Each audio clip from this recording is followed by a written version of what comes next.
Taika Waititi na disputa do Oscar 2020 com Jojo Rabbit. A produção foi a escolha da audiência aqui no Festival de Toronto, levando este que é um dos prêmios principais do evento e que também costuma ser um dos principais termômetros na temporada de premiações.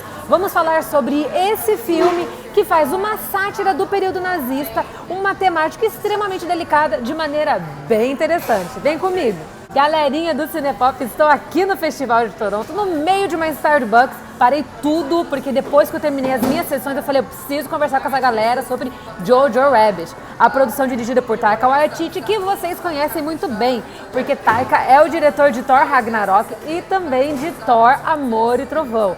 Ele conseguiu o estrelato hollywoodiano assumindo a direção da produção da Marvel e foi a partir dali que o seu nome começou a bombar ainda mais no cenário hollywoodiano. Até então ele fazia muitos trabalhos na Nova Zelândia que não eram tão conhecidos do público em geral, mas aqui ele chegou no Festival de Toronto com a moral que ele conquistou com a Marvel, apresentando uma produção que foge à regra e que traz uma temática muito polêmica, que é a abordagem do nazismo. A gente sabe que falar desse assunto é extremamente delicado, até porque envolve a morte de muitas pessoas, muitas famílias, muitas raízes foram mortas nesse período. É um período extremamente delicado da história mundial, mas Taika Waititi, de maneira ousada, decide abordar a temática e faz isso com precisão, por incrível que pareça.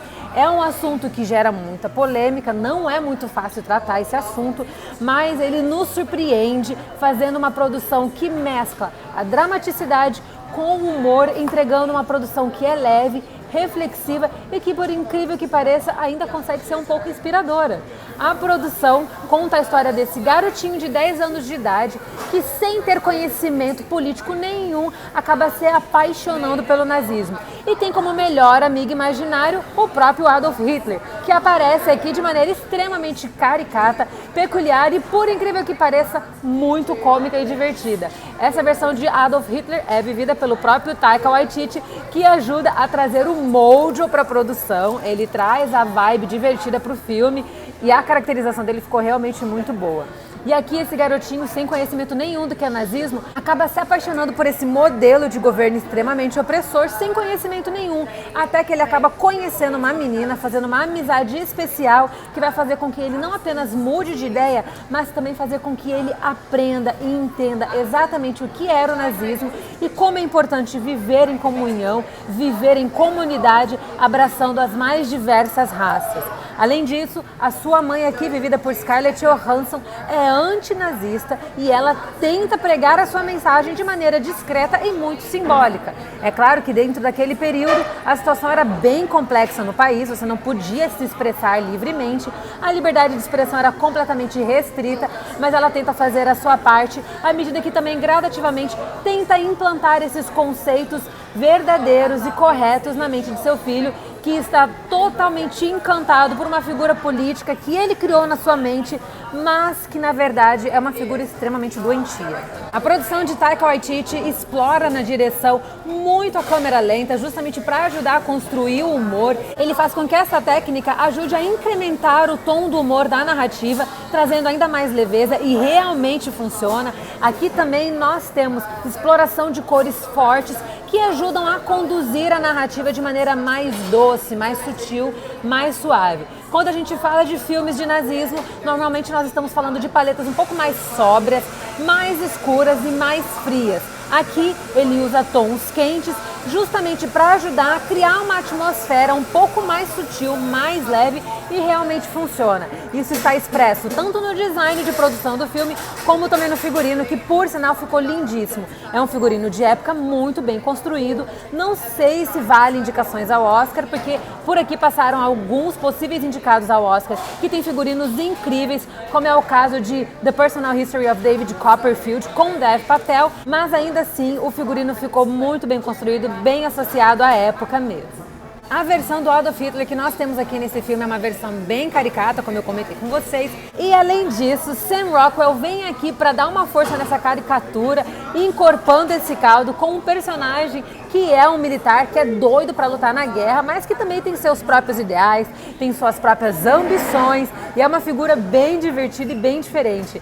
É um filme que acaba explorando o nazismo pela ótica infantil e por isso é que ele acaba se tornando um pouco mais leve. E justamente por abordar a percepção infantil sobre esse momento político tão crítico é que a gente consegue ter um nível de suavidade nessa produção. Porque aqui são crianças que não entendem a dimensão de tudo que elas estão vivendo, são apenas crianças que buscam alguém em quem se inspirar. E pelo Adolf Hitler ter conquistado um nível de popularidade tão grandioso na Alemanha nazista, obviamente, é claro que eles acabam se associando a essa figura, mesmo sem conhecê-la pessoalmente, até porque isso tudo é feito com um grande distanciamento, mas ainda assim elas criam essa afeição a partir da percepção que elas tiveram por meio das atitudes dos adultos. É interessante porque o filme aborda justamente como a percepção dos mais velhos acaba impactando na forma como as crianças absorvem o mundo. E um contexto político-social como aquele da época faz muito sentido, porque o que eles acreditam no nazismo é o pouco que eles ouvem falar dos adultos e é também o fruto do comportamento desses mesmos adultos. Eles ainda não têm uma visão própria independente desse contexto social. Então é muito interessante a forma como ele aborda isso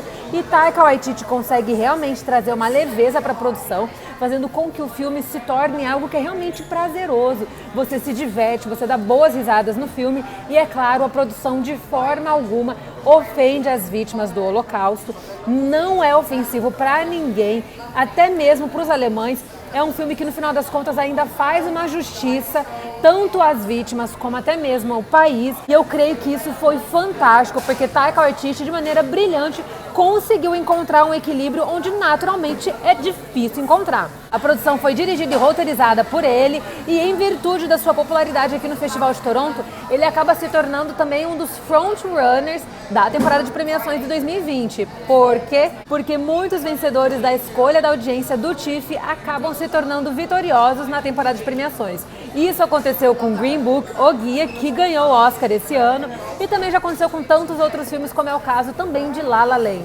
Então o filme começa a trilhar uma jornada de sucesso, ele teve a sua estreia mundial aqui no Festival de Toronto e eu conferi a sessão entre o público geral, eu não conferi a cabine de imprensa e a reação da audiência foi estrondosa, ensurdecedora. A galera foi à loucura, aplaudiu com força ao final da produção e realmente durante todo o filme você consegue dar boas risadas, risadas que são realmente inesperadas. Além disso, é importante citar que Taika Waititi também é meio judeu, então até na hora de tratar a narrativa, ele tem um nível de propriedade maior que outros cineastas poderiam ter, justamente por conta do seu background familiar. Isso eu acho que dá até a ele uma segurança maior para trazer esse filme à tona, porque convenhamos, tratar do nazismo de maneira satírica não é fácil, não é para qualquer um e é quase um tiro no pé, é extremamente arriscado, né, gente? Ele, com esse background familiar, consegue comprar a briga e aqui ele acaba matando no peito, entregando uma produção que é muito divertida e no final das contas ainda é inspiradora e faz a gente se emocionar. Eu encerrei o filme em lágrimas, porque eu fiquei encantada com a narrativa dele, a forma como ele contou essa história. O filme se parece muito com algumas produções de Wes Anderson. Eu amo Wes Anderson, adoro os filmes dele. Ele tem um humor extremamente peculiar, caricato e bem autoral. E aqui você vê que o Waititi tenta fazer uma homenagem aos seus filmes, tanto na escolha de ângulos, como também na escolha de cortes secos em alguns momentos do filme e até mesmo na escolha da paleta de cores, que se remete muito aos filmes do Wes Anderson. Em alguns momentos, Jojo Rabbit nos remete ao Grande Hotel Budapeste e Moonrise Kingdom, que são dois filmes fofíssimos de Wes Anderson. E pra mim isso foi bem legal e além disso ficou como uma boa referência cinematográfica. Em alguns momentos o humor do seu filme também nos remete a alguns dos filmes de Mel Brooks. É uma mistura interessante que Taika Waititi fez aqui e ele tá de parabéns porque no final das contas o resultado final ficou incrível. É isso aí, pessoal. Essa é a minha análise de Jojo Rabbit, nova produção de Taika Waititi, estrelada por ScarJo e também por Sam Rockwell. Não deixe de acompanhar o Cinepop lá no cinepop.com.br. Também não esqueça das nossas redes sociais. Estamos lá no Facebook como Cinepop, no Twitter como Cinepop e no Instagram como Cinepop Cinema. E além disso, você deve também me seguir lá no meu Instagram. Eu estou no @RafaGomes. falando tudo sobre essa viagem maravilhosa e, é claro, contando muita coisa sobre esse universo do entretenimento que a gente ama pra caramba. Eu mando um beijo aqui pra todos vocês direto de Toronto.